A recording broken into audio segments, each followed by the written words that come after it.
Hello, everyone, and welcome to RHAP.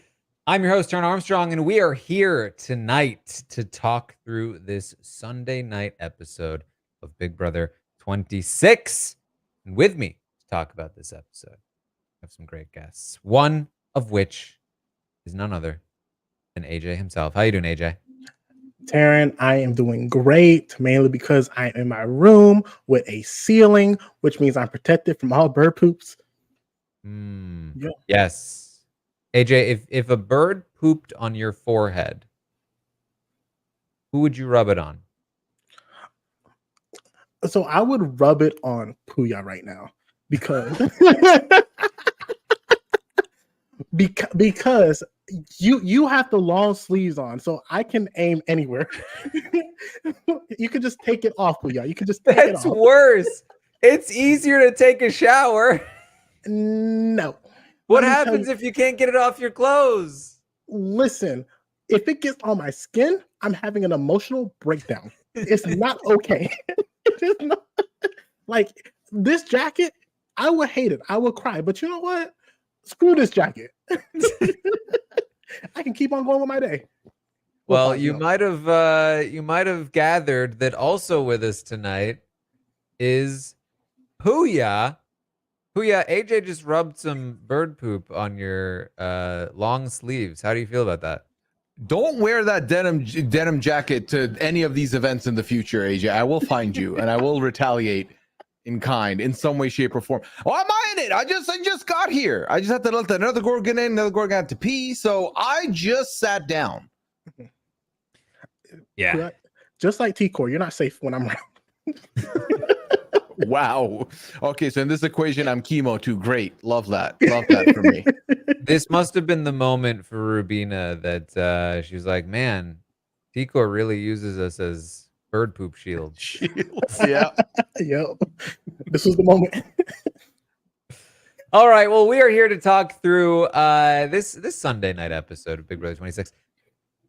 I don't know about you guys. Yeah. It wasn't the best episode. You're not wrong. You're not wrong. I don't disagree with you. I felt like I got to this point where, wow, there's still half an episode left. And I had the exact same reaction. Yeah. And they stockpiled the filler in there real nice and tight. So listen, the good news is in podcasting world, when an episode is bad, the podcast usually delivers because the podcast will be good. But we have AJ on, so like it's gonna be okay. Oh, okay. I see how it is. Pooya, let me tell you something. That earlier was a friendly fade. But you know. You want poop on me, man. Like, I don't know how that's gonna feel friendly to me. Like, honestly, homie, I was good enough. I was like, you know what, Pooya won't mind. Apparently, I was wrong. I misread you as a person in a situation. Listen, I thought as the two best beard havers in RHAP, I thought we can be friendly. Came here with the smoke. I see you want the number one spot. I see you. Like I respect the move. Do you gonna see rub it in your beard? That'd be blasphemous. Taran, I am not a menace to society like that. Yeah, there are lines you cannot cross, Taran. In bearddom, you cannot do this. Oh boy. Well, I was kind of looking forward to this episode because I was very curious to see exactly what went down on Thursday night. So I was happy that we started with that. But yeah, it did kind of quickly get into the HOH competition was a little boring, and then then the rest of the episode happened. But let's talk about this because this, assuming they're telling the truth in the diary room, and I really don't have any reason to not believe them if they're telling the truth, if they're saying this in the diary room, they're even saying it to each other, and they're saying it to each other in front of Kimo, which like, why would you say this to Kimo if it wasn't true? Like, right. We were totally both planning to vote you out and then individually changed our minds at the last possible moment. This is wild. Kimo genuinely seems to have flipped independently two separate votes to save himself from eviction with his final pitch. That has never happened before.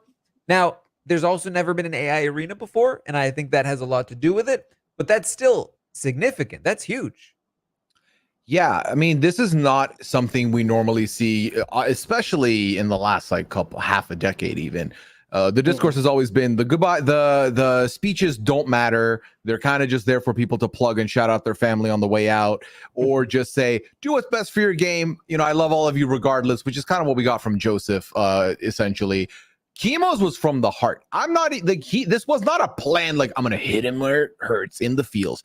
This was like straight up just speaking from the heart, and it rubbed off on two people. And listen, kudos to him, because he was, when we were talking about the AI arena scenarios, Kimo was the most likely to leave that night, unless he would have won the AI arena. The fact that he didn't win it and still managed to get through was incredible. Rubbed off like bird poop. Like I Too soon, Taran. Too soon.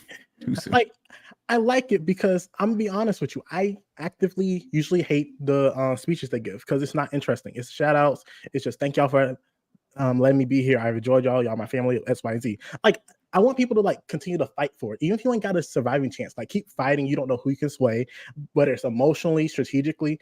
Like you got that moment. Take your moment and run with it. So that's what I would like people to think. It's like, okay, this ain't filler anymore. I can actually do something with it. So I'm okay with this being the narrative. It did disappoint me though, because as someone who was thinking, Chelsie did this big move with Mackenzie to get out someone that she needed to get out. Now I'm like, oh, you low-key fell ass backwards under that. Okay, okay, cool. Well, I think for Chelsie, it helped, like being moved and also feeling like the other person sitting on that block is not good for you. It's kind of a net positive when you think of it that way. It's not, it's because ultimately if they stay immediately, you can be like, well, were you not moved? Did you like, I was feeling things when Kimo spoke. So listen, the falling backwards, this is Big Brother. This season, falling backwards into a good position or bad position has happened so many times, and it's very entertaining. So I like it. I like it because hopefully for the future, people recognize that the speeches could change things. Now, 9 times out of 10, they won't. But that one time when it hits, it's going to hit real smooth, real nice. I mean, does this mean that people should be looking out looking a little closer at Kimo as like, what happens if he's in the final 2 and he has this kind of speech power in him? Yeah, if this speech moved you, you're going to be bawling your eyes out at the final 2. Like, don't let that happen. I think that's definitely, for me, would be a big eye-opening moment of, listen, no matter what his game resume is, he can make you feel things in the moment with little bit of time. He doesn't need a lot of time. So especially if you're asking questions at this person and they hit you in the feels on the response, that's going to feel even more direct and personal to you. So I would not count him out on a final 2. I'd be terrified to sit next to him in a final 2. Like imagine him and Angela at the final 2 chairs together. Like the emotions that are going to be going off that finale night would be off the chain. But no, I agree because it helps that a lot that like he's generally well liked in the house. Like as a game sense, a lot of people don't mess with him like that. But like just having that emotional bond, being like this could be the thing that tips me over from getting a vote or 2, and a vote or 2 could be the big difference from me being $750,000 richer or not. So yeah, I will 100% be watching out for Kimo. As a well-spoken person. I think, Taran, I also like the point you made about how the AI arena definitely helps this, because if you think about it, most seasons without the AI arena, there's 2 outcomes, and you've spent the whole week kind of sat on one outcome. You have to spread your thoughts on 3 different scenarios here, 3 different final 2 block options. So you're not going to be as committed even if when you are full committed. So I feel like that definitely does help it a little bit. Yeah, I mean, they had committed to the idea of flipping the vote to take out Joseph if Rubina was on the block, which means they already did all of the emotional labor of what would it look like to vote out Joseph? What would my games be like with both Kimo and Rubina here and Joseph gone? What kind of apologies would I have to give? Like all of that stuff was already there. They had already done all that prep work for the event that Rubina was on the block with Joseph. So when Kimo is there, it's a lot easier to just be like, actually, let's just go over to where that we did that other work. As opposed to a normal week where you have invested all of everything into one result, and that's the only possible result. So yeah, I think it does make a huge difference. Yeah, and I also feel like the fact that there are so many different scenarios is why when we get to the eviction night, when we get to the last two on the block, when we get to the votes being read, I feel like there's a lot more emotions on high, and it's because people haven't processed their goodbyes yet. Whereas you have like 4 days of processing post veto on a regular season to be like, this has been fun, I'm gonna miss this person. Like, you kind of go through the motions there, but because of not knowing who's gonna be sitting on that block 5 minutes before you vote, I think a lot of it is raw and fresh in that moment. Like how many times have we been on Tuesday already talking about next week and the plans that we're going to do next week, and the people, like, the person's already out the house in most people's mind. And so the fact that like it's not set yet is like makes everything so much more raw, makes everything so much more like real in the moment. Like you're watching a, what's that thing called? Not live vision, double eviction, like every week. So and you know, in the double eviction, sometimes people make silly moves, people like panic under the pressure. And listen, these people aren't skilled. Oh,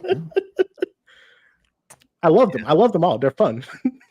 You know, you don't have to be skilled to be fun. It's true.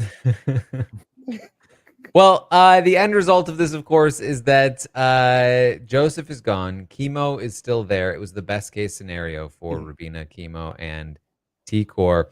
And really, I think at this point you have to go back. You have to look back at T-Core's HOH and say, was it a failure? Because she manages to snipe out Tucker without any blowback, without any heat from her own allies.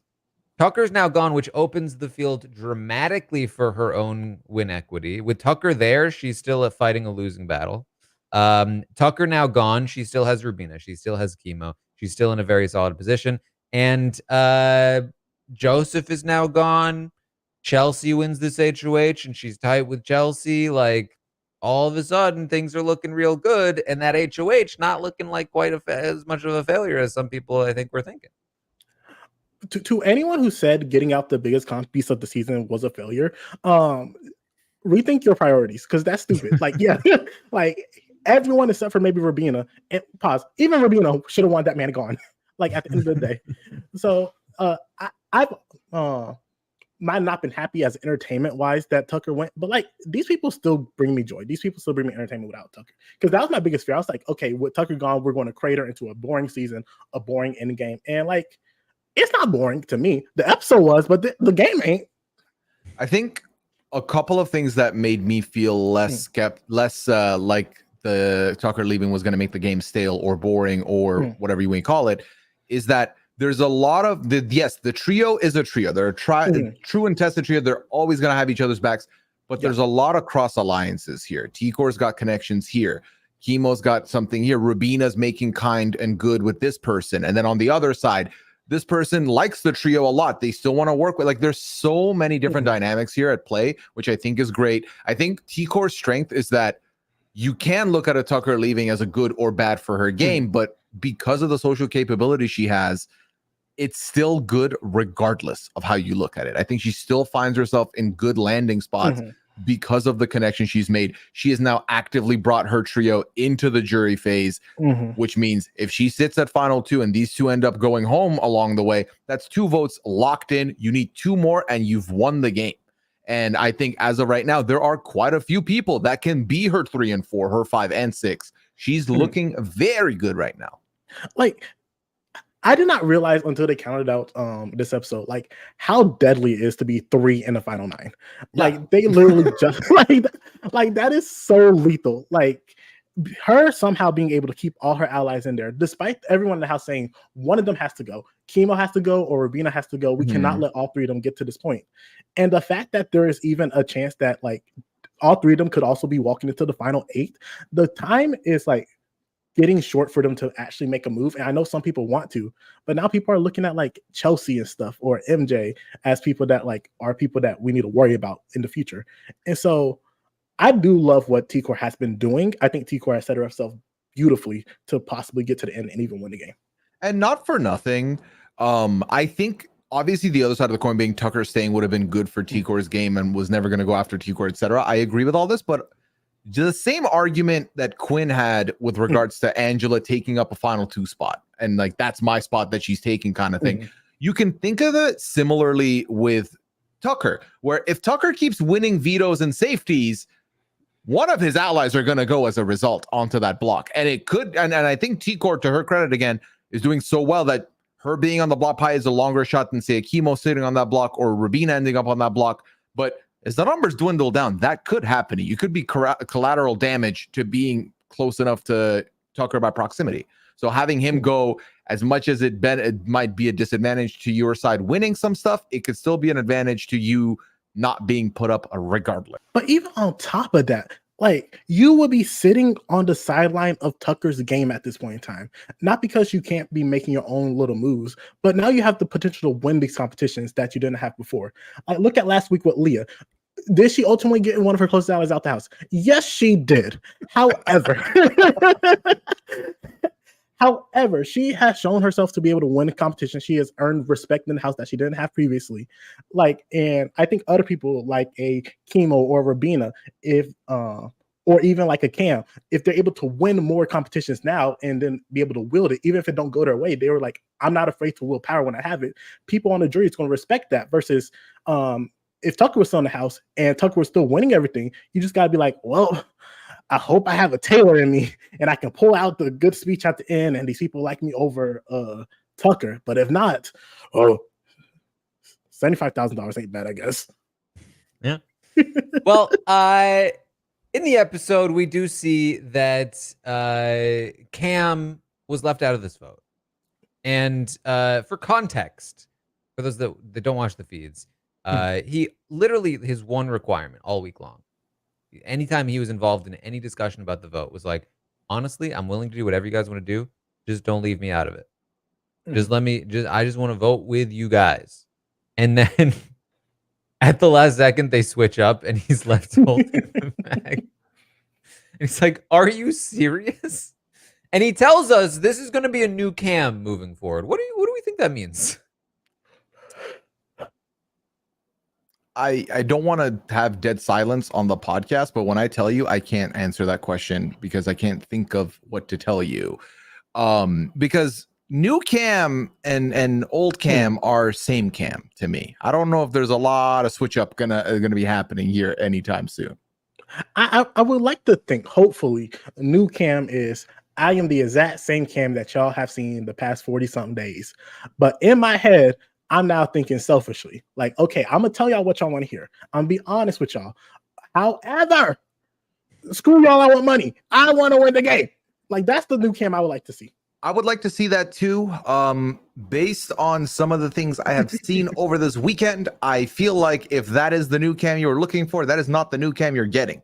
As early as maybe this morning's live feed update, the conversation has came up about Cam's endgame, which I'm sure we'll get into later in the podcast. Yeah. Well, we get to the HOH competition, and I think this is where the episode really started to lose steam. It just didn't quite, for me at least, work very well. It didn't help that it was like a scoring HOH with a ton of people, so it was like a little difficult to keep track, and they were all getting questions right. And then I think the worst part of the whole thing was that the videos were they just weren't very funny. They weren't hitting for you. They just did not hit. You didn't like the petitioner to bring back the key wheel? The key wheel. We want the key wheel. It's like, okay, we get it. You hate us. Like that was them just flipping us off and like, yeah, you're not gonna get this. Yeah, we had a throwback with Amazon Swine being back in the mix. Lisa clearly being the closest person to the lot that they brought her back for a little bit. I think this is my personal take. This comp would have hit 1000% if it was live at the end of the Thursday night episode. This would have been perfect. A before and after with such a close competition with 4 people going to a tiebreaker would have been a nail biter. It would have been a good time. We'd be laughing at the bad numbers with the tiebreaker. It would have been great. But I think edited wise, the comp itself wasn't good. I personally like the videos because, Taran, I felt like I was under the influence. It really did not feel like I was having a sober watch of the show. I don't know where they drew the Nether Gorgon out and which writer decided, hey, bring back the Nether Gorgon, but the Nether Gorgon gotta go. Like, the Nether Gorgon has to really pee really bad. That's what we'll do. That's fair. Listen, I was a big fan of Matt AI, but this one didn't quite work for me. But I'm happy it worked for you, Pooya. I didn't love the videos. However, I adored Angela. I adored her being so excited, thinking she had a shot to win, and she was getting giddy. And then as soon as she got a question wrong, it just went all the way. And I was like, mama. I like that the HOA person also called out the goo. So that was a fun moment for me. It's like, okay, you acknowledge that there's too much goo here. Good. At least you understand it a little bit. Doesn't mean you're gonna stop, but at least you get it.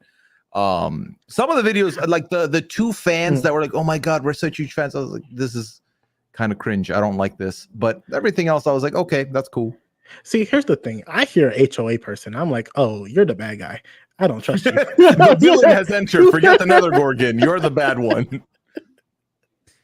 Can we talk about why in this before and after competition, if the answer is before, you step forward.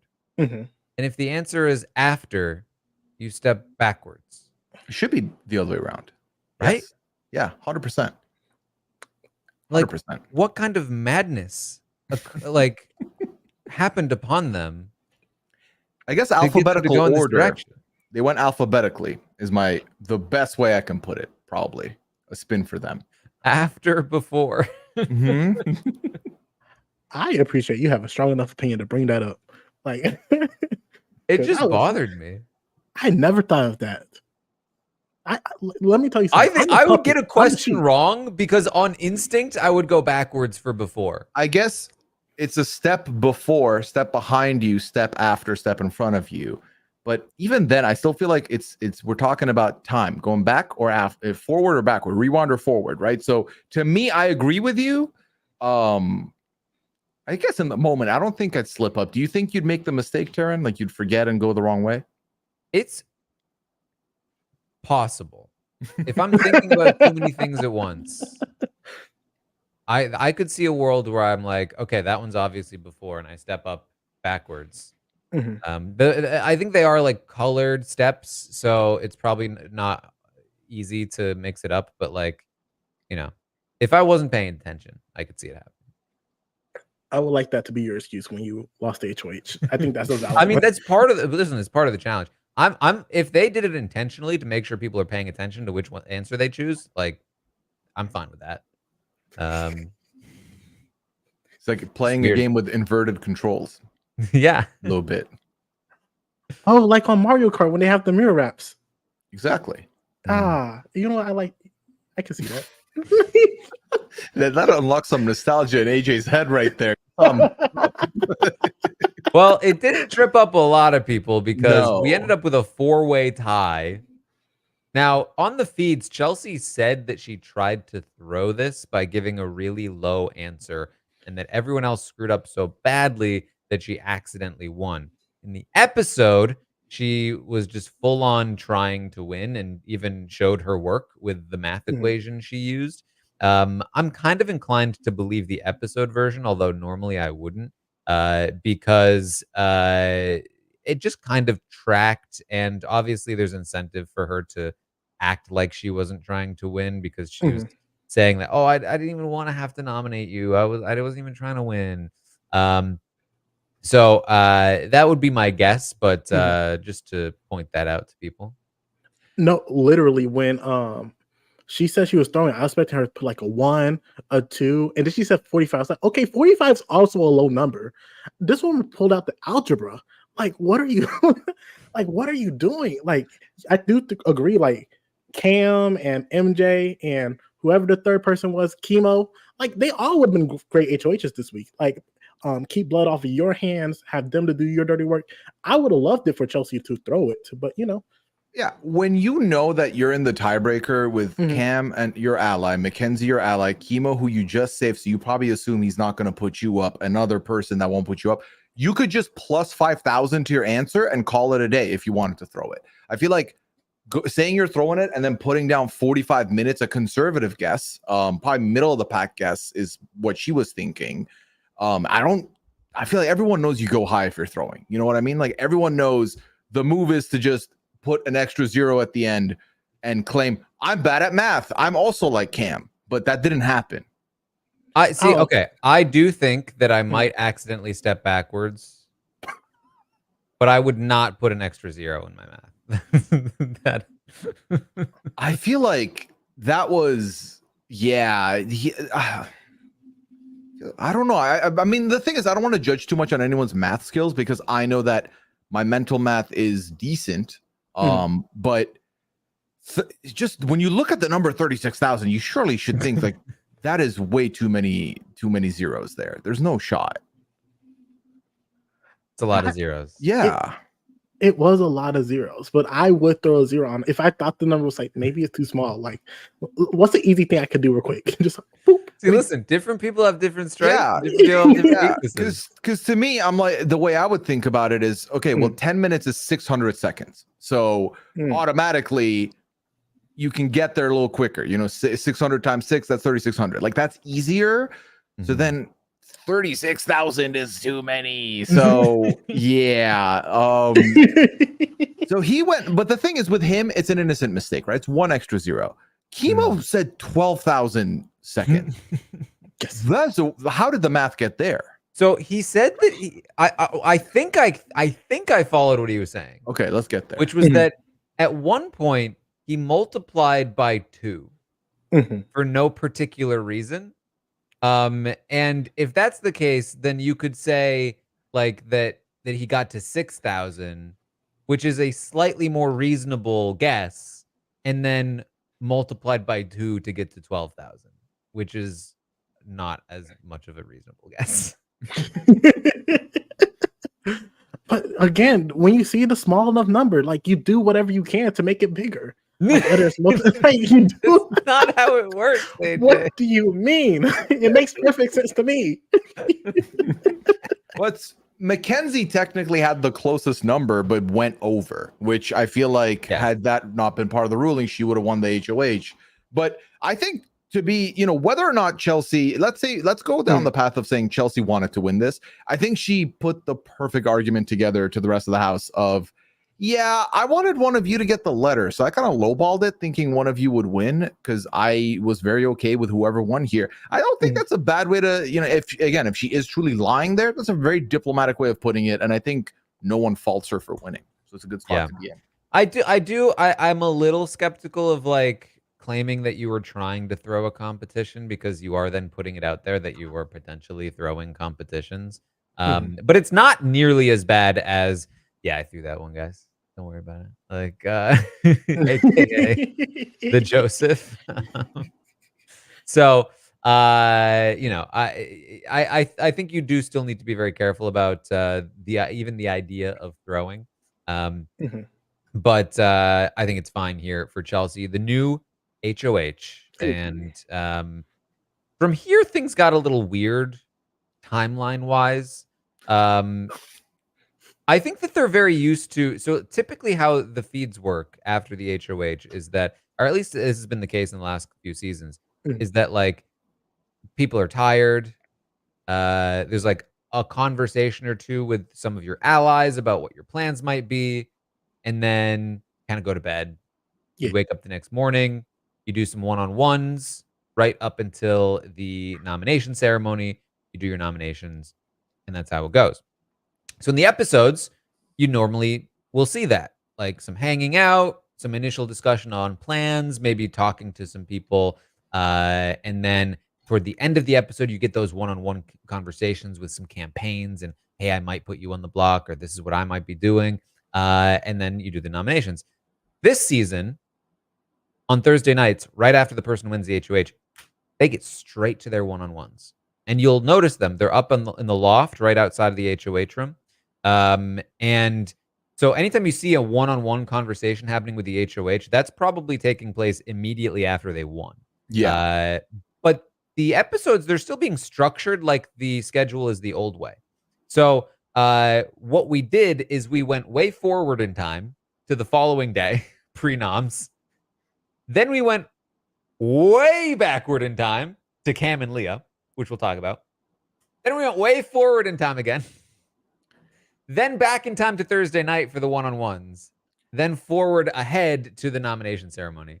And for the most part, it's not a huge deal because the one-on-ones are basically telling you what the plan is going to be. The plan gets pretty locked in at that point. But for one particular instance, it really got a little mixed up. And I'm specifically referring to this Leah situation because we set up this Cam and Leah relationship, which was a thing back in week 2. And hasn't been a thing basically since then. Since then, it's been Cam and MJ, but not really Cam and Leah. In fact, Cam was the first person Chelsie talked to, and he immediately said, I think you should target Leah. Yep.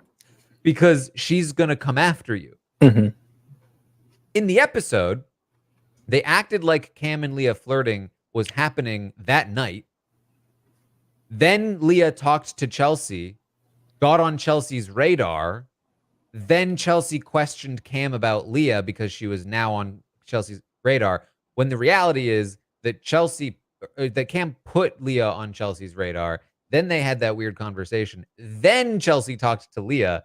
And none of Cam and Leah flirting has anything to do with any of this because they haven't done it in like 2 months.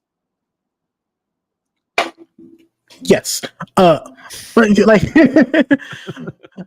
but like, it was also wild that Chelsie would even come for Cam like that at the end of the day. So it doesn't make any sense, full stop. So I understand them trying to like add some like logic, add some reason, like why would Chelsie be coming for Cam when truthfully she's just like, you know, a little jealous. She's a jealous bee, which is fine. You can be jealous. It's not an attractive trait, but it's a trait that she has. But like Chelsie, you have all the power. Cam's like literally giving you all good advice. But also, I think I noticed this last week.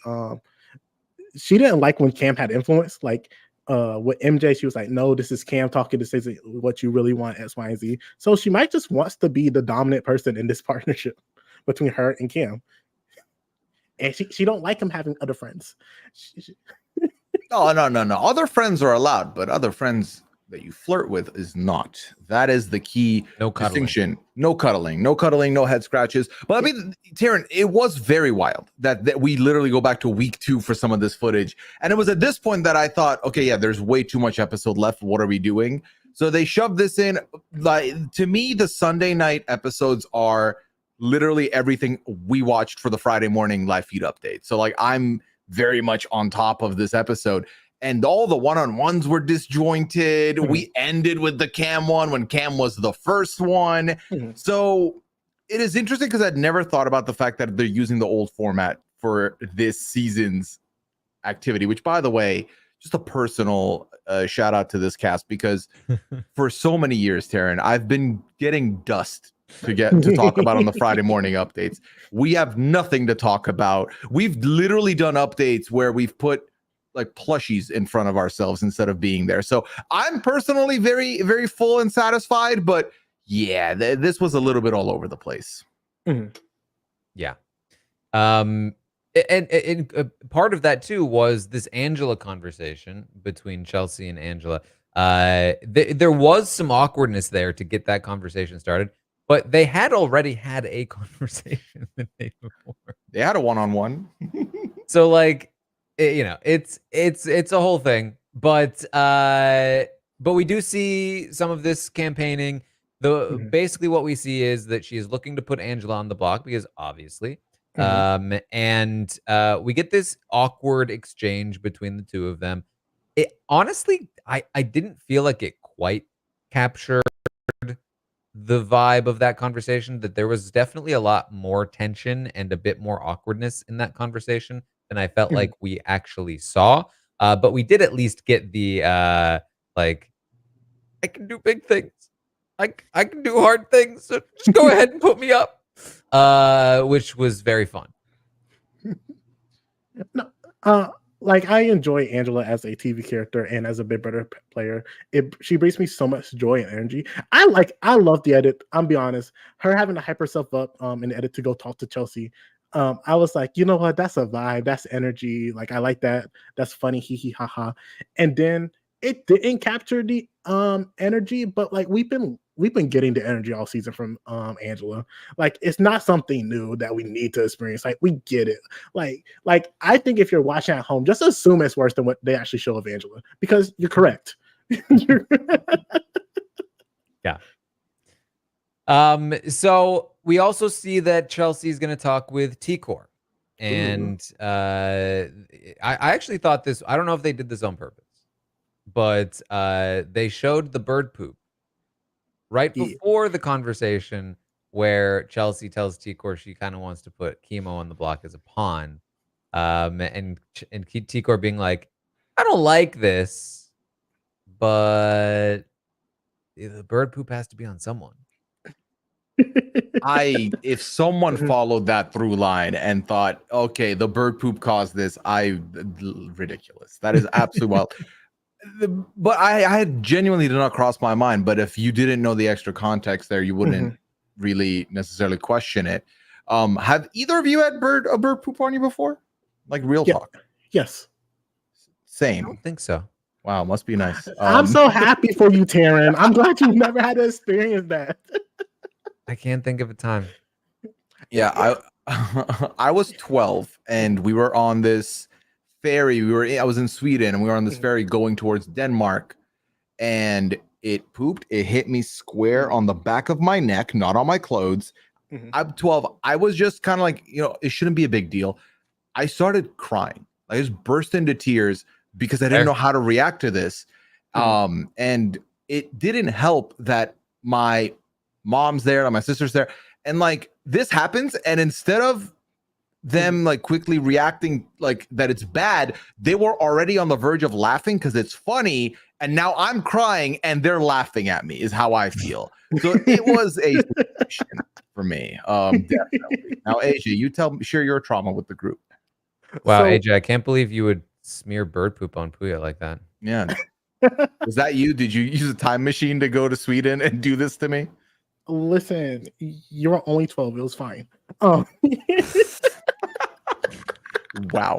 Okay. All right. But it was in Canada for the RHAP event that y'all did. Like it was recent. It was recent. Yeah. And I my flight landed early, so I go to the hotel, can't check in yet, so I leave my bag stuff. I was like, let me walk around Canada, let me see what Canada's about. Like 5-10 minutes later, bird poop on me and I freak out. I have an emotional breakdown. I have to run through the hotel lobby, embarrassed that people have to see me with poop in the lobby, run to the bathroom. Where'd you get hit? Try to clean me up. Now, see, listen, were you hit on your clothing? No, it was on my face. Listen, you were able to wash your face and your clothes were fine. Yeah. You think I was okay with that? You thought I was emotionally okay with poop on my face? Taran, I can tell you've never been pooped on because that's not an okay feeling. What? Like, get it out of here. Stop trying to make light of my terrible situation. I was traumatized. I can tell you've never been pooped. It's such a great out of context quote. AJ, you get over it. You're 20 something. Pooya, I have yet to get over it. Yeah, I can't believe you got your revenge on AJ in Canada. I know. I got my Canadian birds on it. We got it done. It's so funny that you say you're not over it yet. Yet when I was 12, this happened. You're like, move on. It was a lot longer ago. But that sticks with you when you're younger. I feel like. I don't know. I'm still haunted. Well, that gives you that's as much content as we can squeeze out of the bird poop, I think. No, but pause. Here's also the bull. like people are like, oh, don't you know it's good luck to get pooped on by a bird? It's a good luck sign. The devil is a lie. Get out of here. I've had no luck. That was not a part of my plan. Like, I was so upset. It does scream gaslighty. So to be like, no, this is good luck. It's the spin team hard at work. They're trying to make you feel less bad about it. You should be grateful. Gross.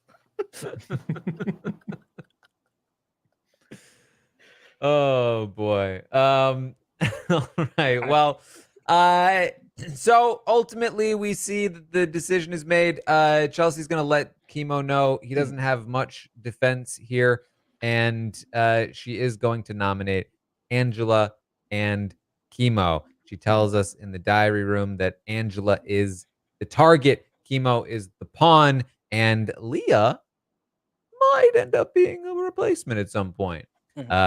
So watch out, Leah. But Angela, she's not happy. She says, "You're gonna call me the Taylor Hale of the season? Well, just you wait. I'm gonna win. I'm gonna win and show you." But that's exactly what Chelsie was saying to Angela. She was saying, "Hey, Taylor Hale was put on the block a lot, and she won." And then Angela was like, "Oh, wow, you're calling me Taylor Hale? Well, guess what? Taylor Hale won, and I will too. Eat that." Just like I'm eating these Lay's chips. Like, first things first, I would love for more people to tell me I'm like Taylor Hill. Like, that's the greatest compliment I could be ever given. So I'd be so happy if I was Angela and Chelsea said that. But I'm be honest, I did feel a type of way. I was like, no, you're not allowed to eat chips in the dining room. That's not okay. You've not earned those Lays yet. You have not earned it. Like, Yeah, because listen, here's the thing. She's already got her own thing. It's the charcuterie. Yeah, she already got her own food branding in the house. And listen, Angela, I'm telling you, like, stick to your own brand. That's it's a better play. You're not getting the Lay's sponsorships. Go for a charcuterie brand sponsorship. You might actually get something good there. Like, they need more positive representation, Angela. Like, so go for it. Do you have crazy eyes? Try our charcuterie boards. They're for everybody except for you. Don't eat any. Oh, I adore that. Like, honestly, Nobody's taking my charcuterie board.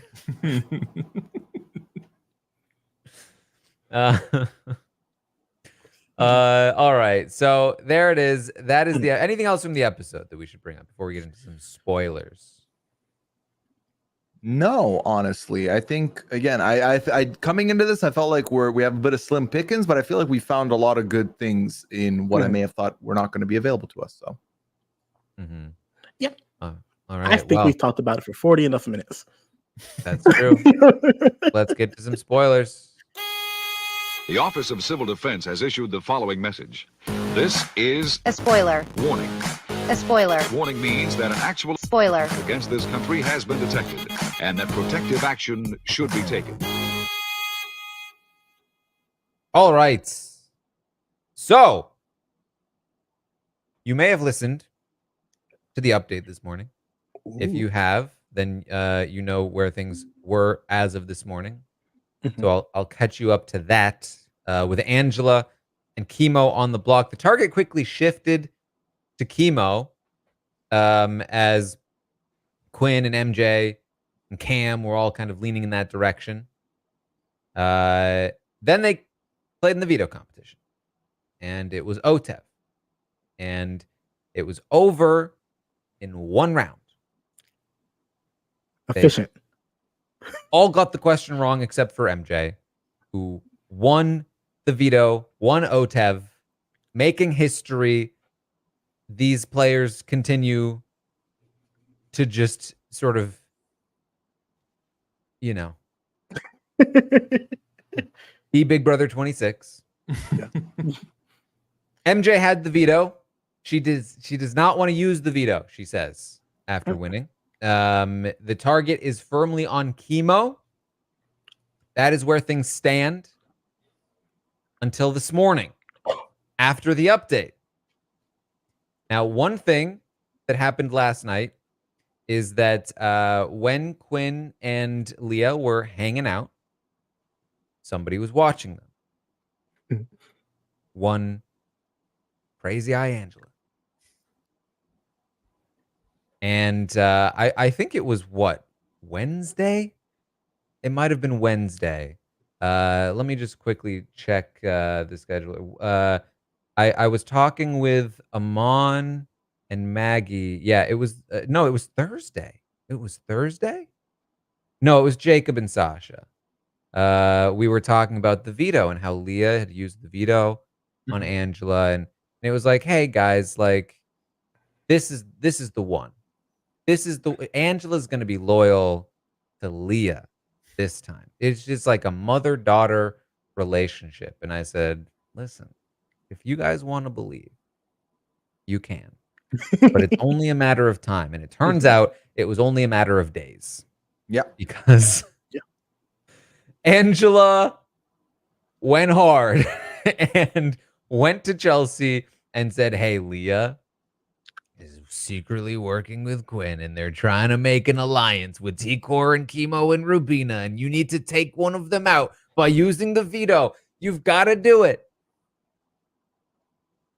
And Chelsie went, okay, this is Angela telling. Angela on the block, post-veto that she lost, thinks she's going home. It's Angela. It's Angela. That's 5 reasons to not believe this. No, I believe it. Yeah, it's probably true.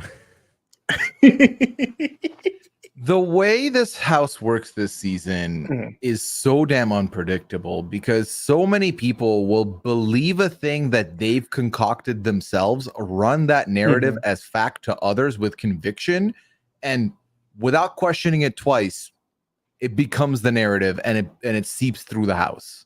Can I say something that was said today on the live feeds? Please. Spit. I don't think Angela's the kind of person that would make something like that up. Can I say something else that was said on the live feeds today after this stuff with Angela and the turning on Leah? Angela would never put us up if we used the veto on her. She'd be loyal to us.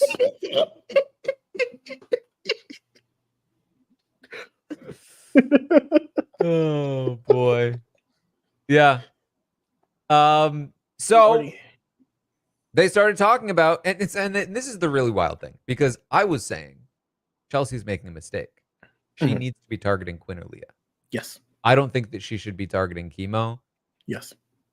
Or Angela to some degree, but like primarily it should be Quinn or Leah. So when she believes Angela, theoretically at least, she starts thinking about, well, maybe we should use the veto on Angela and take a shot at Quinn. And I'm just like, okay. I mean, you got there. That's the move. Talk about backwards. We talked about backwards before, falling into the position backwards somehow. Like, here's my thing, and I'll be generous to Chelsie, but like, you know what? You might not deserve this because I've seen you this season. Like, this might just like fit the narrative that she wanted anyway. Like, she already did not feel good about Leah. And Quinn, like they were talking about last week, how Quinn needs to go. Like, Quinn cannot be in the game for a long period of time. So Angela giving this information, it could just be like, okay, here's an excuse. And I'm glad I had an excuse because I already betrayed this man. And I don't want to lose that vote. But if you were plotting against me first, baby, first off, don't talk about me when I'm HOH. Like don't be stupid. Like, be a good bit better player. So yes, I agree. And there is some evidence pointing in this direction because they have since realized that Angela was full of it and that this is not true. But even so, they're like, well, maybe we should still make the move though. So I think what happened here, my best guess is that it's a little bit of a combination of both, where she did actually believe it initially. It opened her mind. She started thinking about possibilities, realized, oh, I can make this move. We could, couldn't we?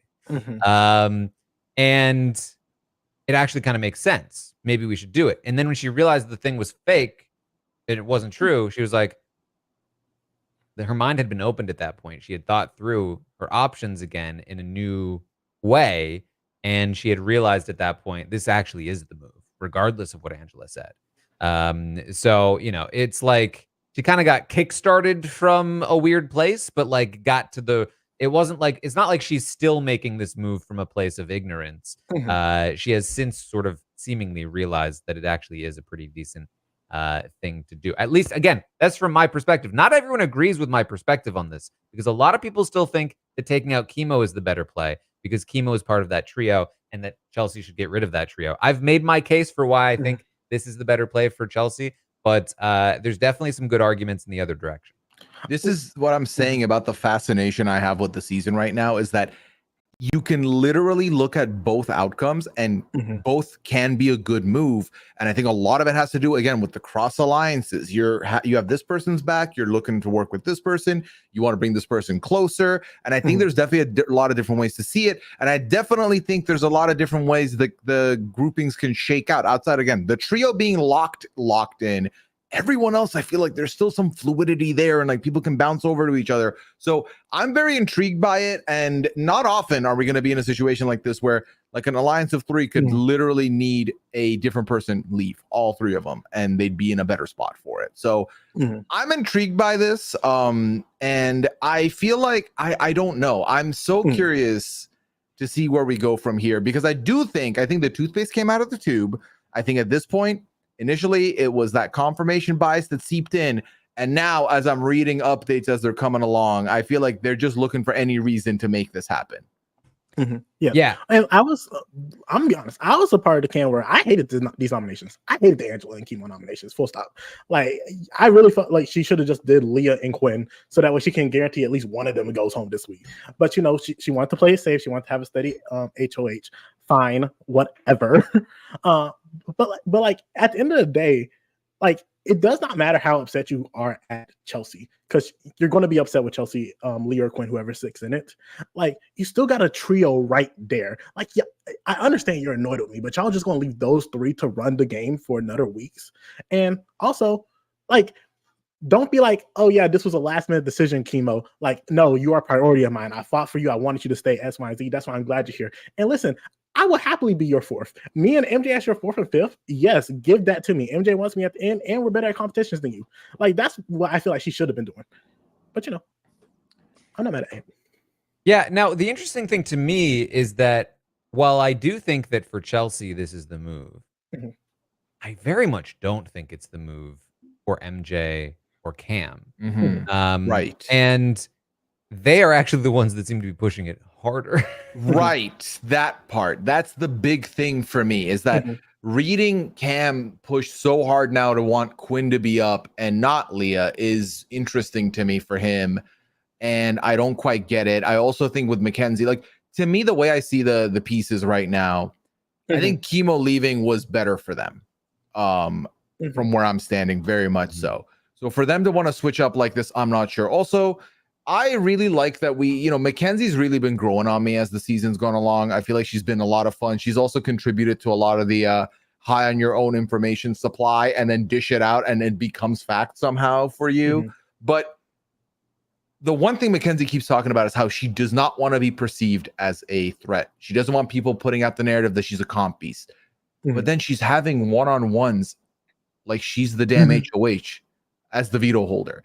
Like, then don't do this. Don't seem like you're in a power position. Anyway, like, I also agree with that. Yeah, I don't think this is the right move for those two. At least as of right now. Maybe things change in like 2 days. Like, I hate this move for Cam. Like, full stop. I hate it. And it's making Cam seem like a punk. Like, he ain't got no will in this game at all. Like, what Cam wants, he either wants to go with the flow or his allies are doing stuff without him. And what actual sway do Cam actually have in this house? Well, like, what actual hit me? AJ, you earlier talked about in the episode part, you talked about how a new Cam would be a Cam that's out there for the W, no matter what, looking for the win. Cam's ideal final three that he's trying to position himself for is with Chelsie and T4, a losing final three, at best second place final three. That's a losing game. That is not a game that's good for you at the moment. So, and I talked about the fascination. I think again the cross alliance is coming into play. I think trying to get into that position is not good for him because also he's setting himself up for you might not even see the final three at that point. There's plenty of other people that you'd want to be bringing in the final five who will clip you before Chelsie, before T-Core. So you might not even make it all the way there.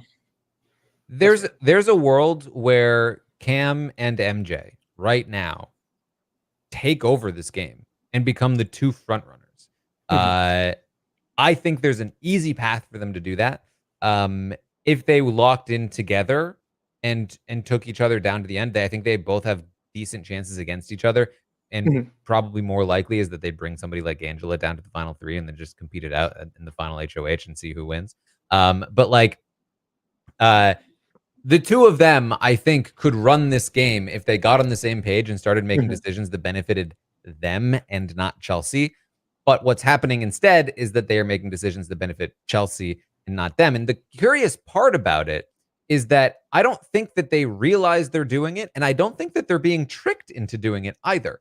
I think that they are making decisions that benefit them individually, but they are decisions that are instead benefiting like the group, which includes Chelsie, which is kind of the problem.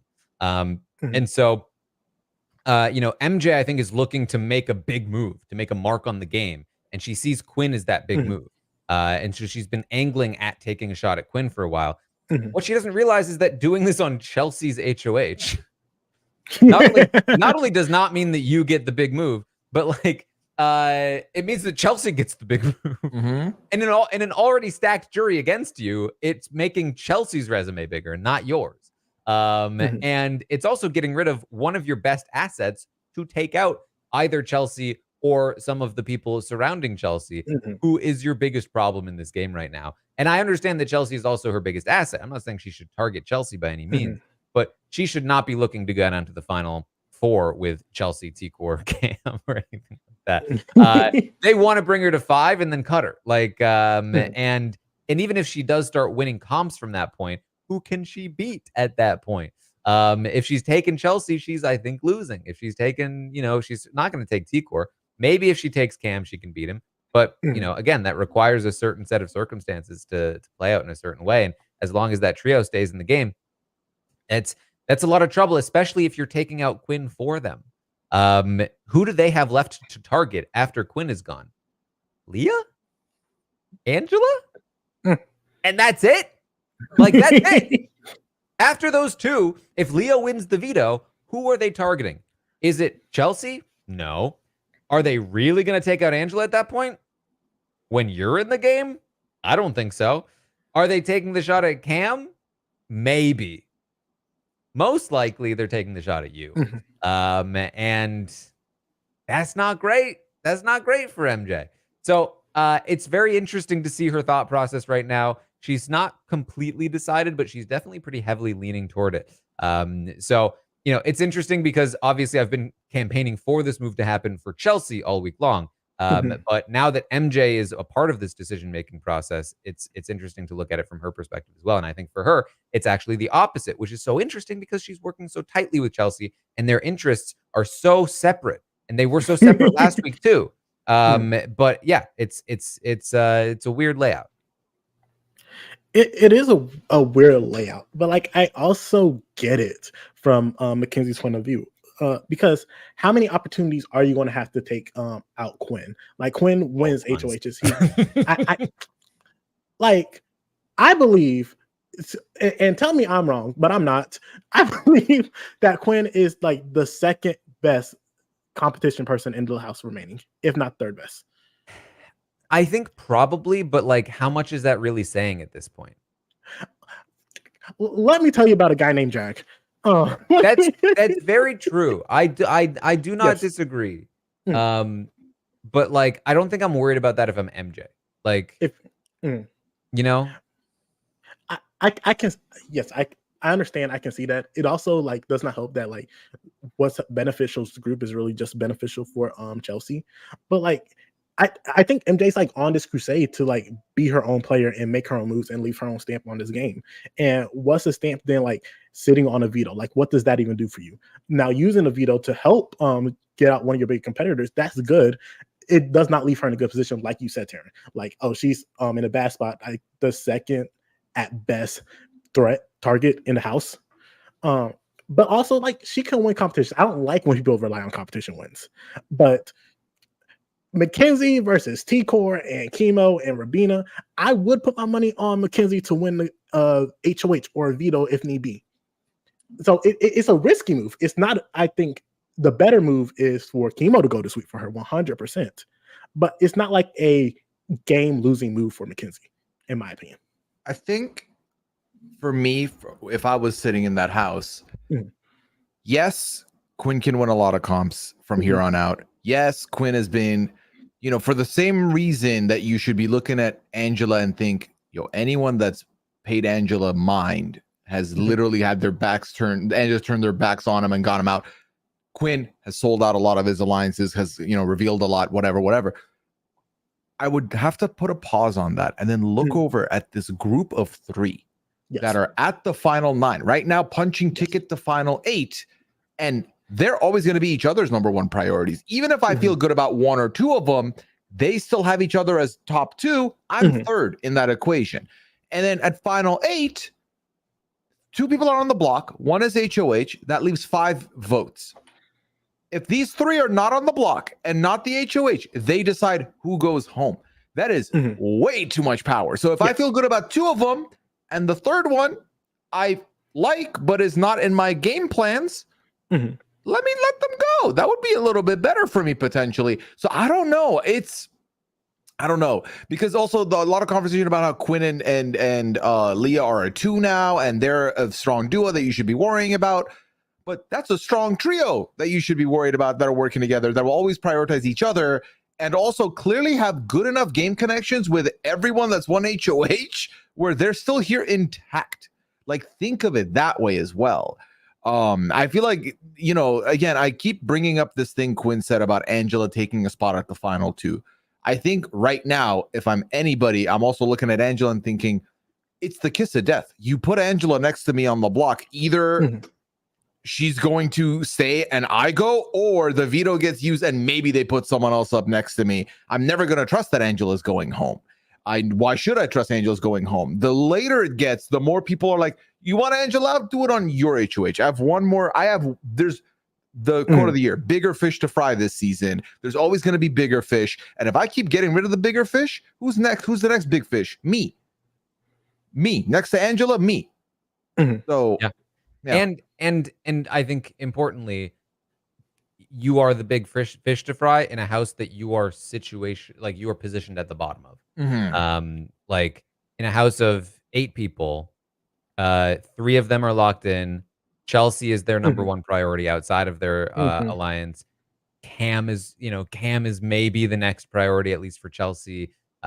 You are maybe in there. And then, then again, there's only 2 other people on the outside of that. You are the most threatening competition-wise person outside of that. Why in the world would they bother with Leah when you're sitting right there and they can just take you out, and then they're even closer to the end? So even if you don't get taken out, you are not seen as in charge of this. And I think importantly for MJ, she's running quickly out of people that she can beat in the final 2 if she's looking at Chelsie, T-Core, what happens with Rubina, or even Kimo, who can give a great speech when they have 2 locked in votes already. And one of them is T-Core, the most influential person in the game. Then, is it Cam? Can you beat Cam? Like, maybe. And certainly there's a world where she struggles against Quinn. He has that kind of plucky underdog thing going for him as well. But like, you have to start, Leah and Angela are the people that you can for sure beat right now. And if you take out Quinn, you are hoping and praying that Angela and Leah are the next 2 people taken out of the game as your buffer. Which means if that does happen, who do you have left that you can beat? Now you need to somehow maybe get to the end with Kimo or Rubina, and hope that you can get into that trio and take one of them to the end by winning so many competitions that you're able to just forcefully, position the game in your direction. I think it's a tricky proposition. It's a tricky place to be. But I think, AJ, to your credit, I think what you have said is exactly MJ's thought process. I want to do something for me. It feels like it's for me. Now, I think, ironically, it is a move that is for Chelsie. But I think that she thinks it in the way that you are thinking of it as. And there is some potential validity to that path if the competitions can play out in that way. And I think that's the way Cam sees it as well. I think that's what he was saying to MJ just a second ago was, with Quinn gone, I think you and I can run the table. And that is certainly possible, especially in the new era. Hasn't exactly been that way this season. At this point, I'd start to be a little worried. Now, if I'm, if Tucker was still in the game and I was in the game, I'm not taking the chance that the game's going to be like that. But if I'm the Tucker in this scenario, or worse, a lesser version of a comp beast Tucker, I definitely don't want to rely on winning all these comps at the end, given the history of the competitions just this season so far. So it's an interesting scenario. They're debating it right now as we speak. So stay tuned. Tomorrow, I will be back 11 a.m. Eastern to update you on everything that happens with this discussion and what their decision ends up being. I think they've gone back and forth between using the veto on Angela or using it on Kimo. They've gone back and forth between nominating Quinn or nominating Leah as the target. And potentially just not using it at all is still theoretically an option. So we will have to wait and see what they decide. Anything else we should talk about, though, before we wrap this up? I mean, I just saw them talking about how, well, the trio seems worried about Quinn and Leah as a positive thing. Like, yeah, when a 3 is looking at a 2 and they're like, I'm worried that they're almost 3 like us. We're on the same level. Don't give them the satisfaction of making it a 3-1. Anyway, it's funny because I'm sitting here and this is all good mess. But you know, when you watch a streamer play a video game, or you watch anybody play a video game, like a YouTube channel or whatever, you either want it to be very good gameplay or very entertaining and funny gameplay.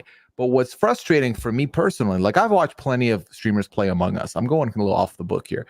Okay. And I think the thing that peeves me is when the players don't pay attention to the rules or the roles, and then they have no idea why something happened. And I'm like, just think for 2 seconds. It's so easy. It's right in front of you. And I think I'm having that experience right now. I'm like, it's messy, so it's fun. It's delusional, so it's fun. But also, I can't turn that part of my brain around. I'm like, it's frustrating that you don't see it in front of you, and you're gonna see it later. But I'm excited because the more the more entertaining things are gonna be down the line. So can't complain in that regard. I already think they've guaranteed that the Monday feeds post veto ceremony are gonna be magnificent. So I'm here for all of that. Yeah. Might even be worth considering. If this Quinn renom does happen, there's still a chance the vote could flip back. It is theoretically an undoable move. If you take Angela off the block, leave Kimo, you still have the votes to take Kimo out if you want, at least with a tiebreaker, which Chelsie might be reluctant to do. But depending on how Quinn reacts, there's still a chance he could like Kiefer his way back into the game. Which would be, wild. But yeah, I think that wouldn't even be a bad move, if I'm being honest with you, to use the veto, get Quinn up there, and then save his ass. Like, because he'll be so loyal to us if we keep him. No, he won't. But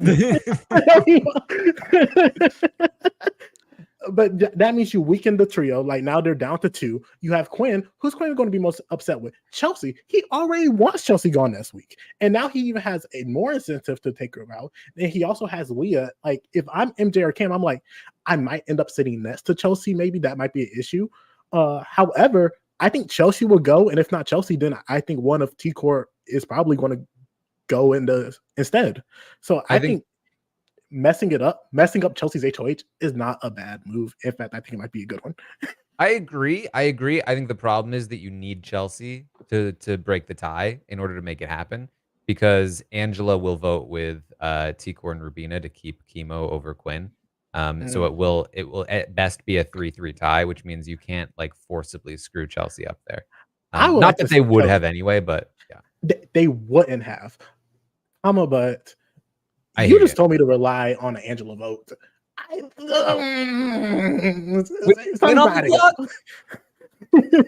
I think my big fair enough. One of the things I stand by is that I feel like the culture of a season is set by the players in the early goings, And because of how unpredictable and messy and how much people have been allowed to go against what the HOH wants, flip around their decisions, it's made for a very exciting like road to the eviction every week. And I think that this is the first week without the AI arena. They don't quite have that experience yet. I think they're still going to follow that energy of being a little bit all over the board potentially. Now, Quinn obviously is one of the few people that I think you put on the block in this situation, and most likely they're going to be like, yeah, let's just boot them. Let's just have that go. I think also the tie vote thing, you know, the one thing that Chelsie has said is I do not want to vote this week. And the one thing she said before we saw the HOH comp this week was, I would put Kimo up because then I don't have to vote him out. My hands are clean. So ain't no way she's going to then break the tie to vote him out after saying that and kind of not wanting to be the one to do it. Nor I think she doesn't want anything to do with all this. But again, the night is young. The week is young. It's not even Monday yet. There's still plenty to go. So we'll see how it plays. See, this is my problem, Pooya, is that I'm reading what's happening right now. I'm seeing it on one side of my screen. I'm reading what they're saying on the other side of my screen.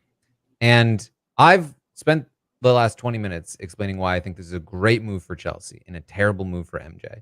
And what I'm seeing and what I'm reading is that right now, Chelsie is arguing against it the most. And MJ is arguing it for it the most. Okay. That frustrates me. I think what's funny is that I feel like because it started being well, maybe we use it on Kimo then. Oh no, we use it on, I think there's too many variations of this that have happened now, and it's making it be a bloodless week to a bloodful week is kind of what's going on in her head. That'd be so funny though, if after all of this day, because literally I listened to the update, Taran, I started looking at what's going on after, and it was outdated. It'd be so funny if you give us all of this tomorrow morning and then it's outdated by the ceremony like that. This is the season we're dealing with. It's been fun, and it really has given the energy of you blink and you miss key things that happen and change. So yeah. All right. Well, I listen, I got to get off of this podcast so I can watch this conversation. You should before it changes again.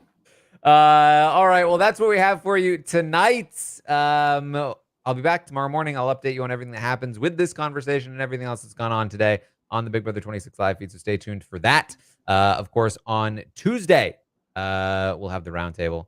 We'll rate these players. Should be an interesting one. And the week will continue from there.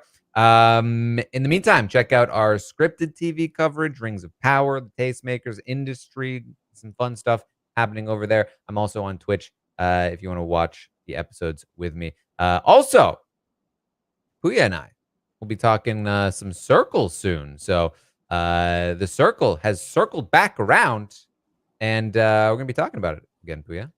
I'm excited. Should be a good time. You know, I feel like for a while the circle was in the trenches. We were not feeling it. It kind of went away a little bit.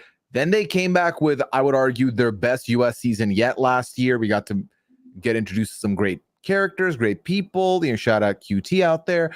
And so we'll see what this season brings. I'm intrigued. I'm intrigued to see potentially what they've got in store for us. All right. Pooya, anything else?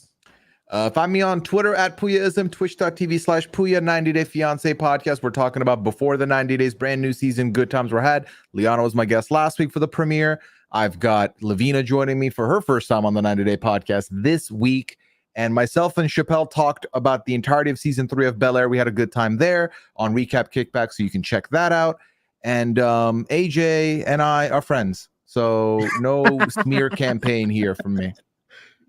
All right. AJ, anybody else you're going to be wiping poop on? Wiping poop on? Mascot, watch out. Wow, he called his shot. Okay. But you can find me on Twitter at AJ Norris. That's why I repost anything I am doing. And also go check out the Ascendance YouTube channel. Fun things are happening over there. All right. Well, thank you all so much for joining us here tonight. We will see all of you next time.